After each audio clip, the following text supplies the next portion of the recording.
Good afternoon, everybody. Uneducated Economist here. Oops, forgot the dice. I don't drive with the dice up because I'm afraid that the law enforcement officers might find that a little distracting to have in my view, so not giving them any reasons to pull me over. But lumber futures closed at $649 per thousand today. Yes, this is the price that we have experienced in the past. Back in, I think it was almost 3 years ago, like probably around this time, like around the middle of the summer, if I remember right, lumber prices had hit 650 per thousand back in 2018, and today here it is, July, what is it, 12th, 13th, July 13th, and lumber futures are trading at 649 per thousand. Bam. I knew it was going to come back. I told you guys it was going to come back. I said it's going to take some time. This was a supply chain breakdown. The supply chain is rebuilding itself. It's going to take some time to reestablish that inventory, to get the thing moving again, to get the distribution networks up and running, and we are coming dang close to it. Dang close. So what to expect into the future? Now, I would only anticipate that at some point we are going to see a reversal in this price. I can tell you now, the phone is ringing off the hook. People, I work at a lumber yard. For those of you who don't know, I work at a lumber yard. I do retail sales for a living. Now, the phone has been ringing off the hook. People want to know what prices are. They're calling constantly. What is 2x4s? What is plywood? What is, pressure treated lumber going for? The orders, they're starting to come in. People are ordering. They are tired of waiting. So I knew this project delaying fatigue would kick in. I didn't think it would kick in so quickly when I saw the lumber futures price drop. I figured that it would probably happen more towards the end of summer, but people are antsy. They want to start these projects and they're going for it. The calls are coming in. It's just a matter of time before we see a huge increase in the amount of actual purchasing, the demand. Now, a lot of people are going to say the demand has always been there. It hasn't. Not in the sense that we would want to typically see lumber being in a consistent form. And this is going to get really confusing because really what it comes down to is there's two customers when it comes to lumber. You got the retail customer and you got the builder. The people who, even retail customers can be a builder, like somebody who is building a house. Home construction is probably the number one place where lumber goes to. It's probably the biggest pool of purchasers. But it's not all of it. It's 50-60%. I don't know what the exact number is, but it's a great number, but it's not all of it. And there is a huge segment of the market out there who purchases lumber that is not building homes. That section of the market had dropped out dramatically. We're talking the people who are going to build shelves in the garage, who are going to remodel the basement, build a woodshed, chicken coops. Those type of projects people do not think about as far as creating the demand, or if or not there is a demand for lumber. They don't think of that retail customer. Having worked the industry, I focus in on the retail customer. That's where my money is made. I sell packages to mostly homeowners in the onesie-twosie kind of fashion. I track down special orders like doors, windows, siding, trim, stuff like that. I'm the guy they come to try and find all those specialty items. So the retail customer is like my important customer. That's the one that I'm dealing with. And they have really been absent for the last year or so. Comparatively to the previous years anyway. Now, the summer of 2019, there was obviously something taking place. I saw it happening. I saw the mill curtailments. I saw the mills shutting down. They were laying people off. And by the end of 2019, they were in full crisis mode. Then COVID kicks in. There was even more mill depletion and curtailments. They didn't think anybody was going to be buying anything, and so they curtailed even more. The distribution networks, they depleted their inventories. The lumber yards, they depleted all their inventory. And then all of a sudden, here's COVID, Everybody's locked down, they get a stimulus check, and they want to improve their surroundings, and they went out there and started buying a massive amount of lumber to remodel, to build fences, to block out the neighbor. They needed new decks.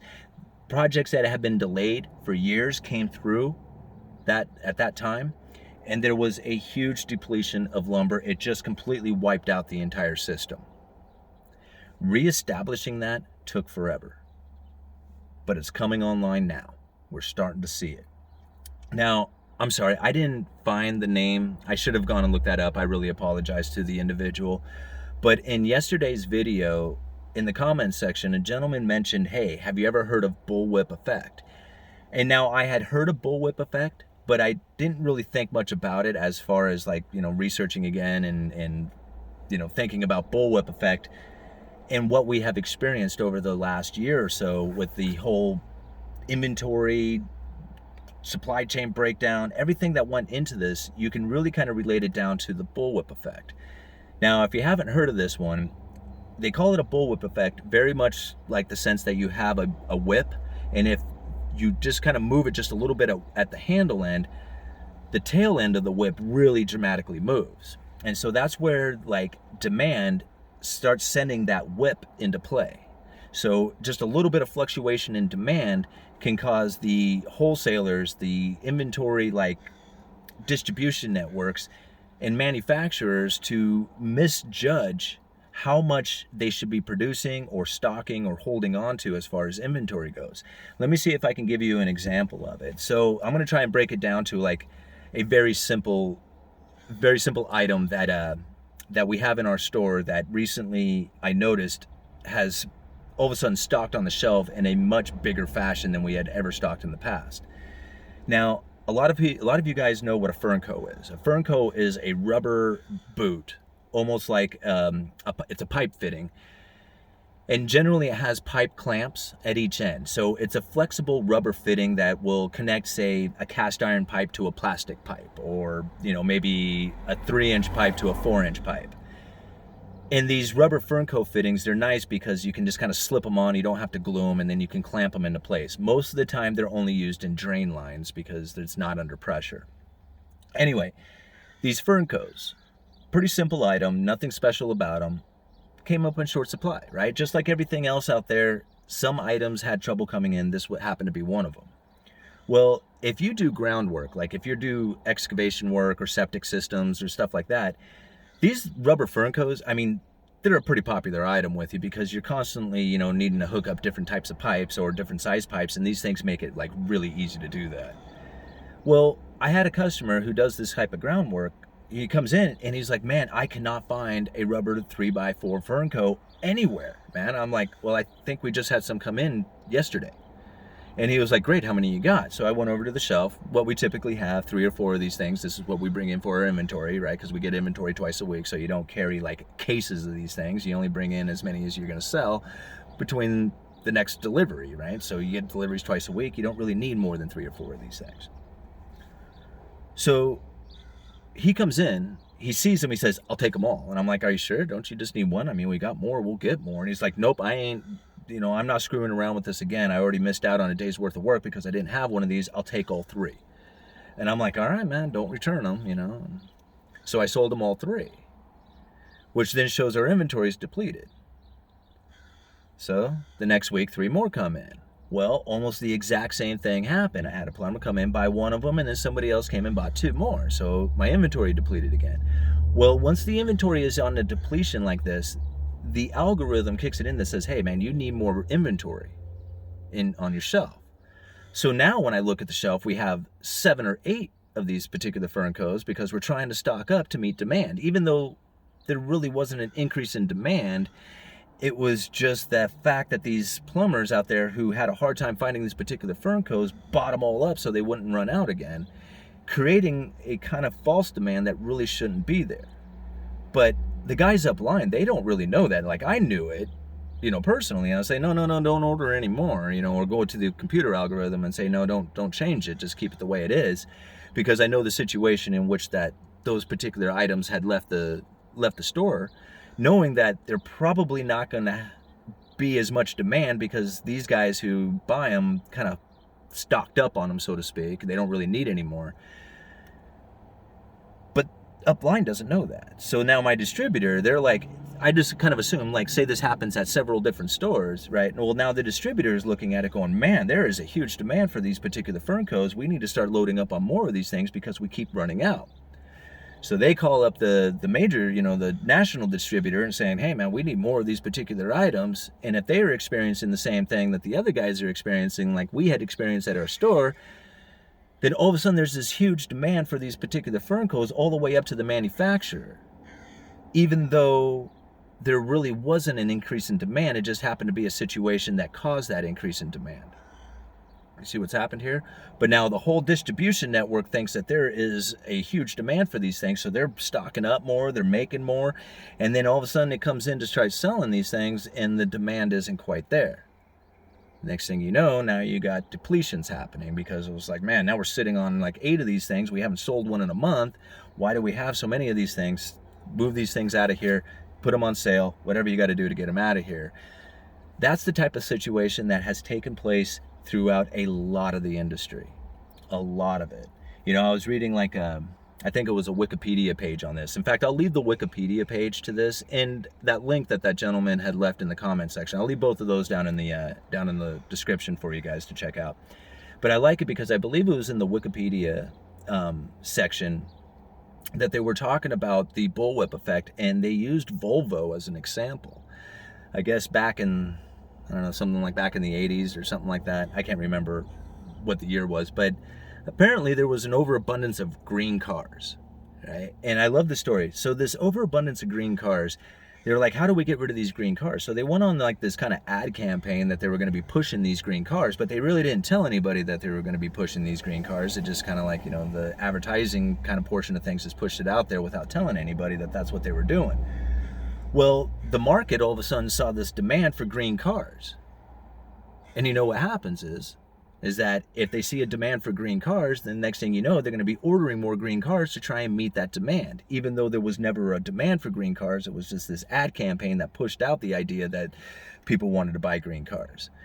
So that's another situation that had taken place. So I think about this bullwhip effect within the supply chain. I have a feeling that that is probably what has taken place throughout most of it. And,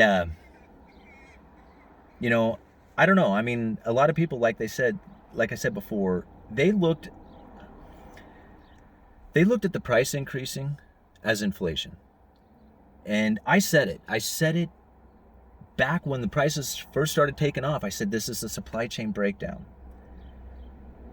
And now I look at what the Federal Reserve is doing and how their efforts and what they have done to try and bring in that inflation expectation, which I think totally worked. I mean, they have the inflation expectation. There is zero doubt out there. In fact, I have yet to see anybody or meet anybody that I know personally who has any other belief than the fact that prices will continue to go up into the future. Like, even when I point out at lumber, I'm like, look at, man, lumber is back down to where it was. They still just say, well, yeah, but prices are going to go into the future, And I'm like, am I the only one? I mean, literally, am I the only one who has been calling this a supply chain breakdown? Is there anybody else out there? I mean, I wasn't watching copper.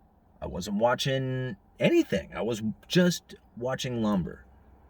And if people were pointing at lumber saying, there's all the inflation you need to see, they're wrong. They were wrong then. They're wrong now if they're still saying it. Now, I look back and I asked the owner of the company I work for, I asked the old man who works for the company who's been there since he was like 13. I said, how much did you sell a 2x4 back in 1976? 1975, 76. How much was a 2x4 selling for? He said, I don't know, $1.25, $1.50. I said, for one 2x4 8? He said, yeah, somewhere around there. I said, if you punch that into an inflation calculator, that you would find that the price of today, comparatively to 1975, according to inflation, would have 2x4s selling for around $6, $7 right now. Not too far off from where they are. You know, a lot of people follow this channel because they want to know when they are going to be able to get those cheaper prices. They don't really care about anything else. They just want to know, when am I going to be able to get those 2x4s at the best possible price. Your moment is coming, guys. Your moment is coming. The only problem is, everything else that you're going to use to build the house with has gone up. And I don't know how long it's going to take to see the price change on those. You know, one particular item that I have followed that did not change at all was asphalt impregnated felt. One of the most common house wraps out there, used in most roofing jobs, probably doesn't have a whole lot of labor manufacturing into it. It's probably mostly automated. Not a whole lot of raw materials going into it. Pretty simple process for it. Never changed price. Still the same price it was for the last 3 years. That may change. It may change in the next order coming up. But as of right now, it's still the same price that it was back in 2018, which is where the 2x4s are going to be headed here before too long. Anyway, I was real excited when I saw that. $650 per thousand. I have a feeling over the next couple of days it's probably going to drop maybe a little bit more. I don't anticipate us landing in the 500s or 400s per thousands. I think that would probably be a little, well, I don't know, maybe. It could hit there. I mean, it could hit there for a time being. I just don't see it staying there for any length of time. Not enough to make any kind of impact as far as prices go on the market. But yeah, some exciting times, guys. Finally, the lumber comes down. Ugh. All right. Uneducated Economist, you guys let me know.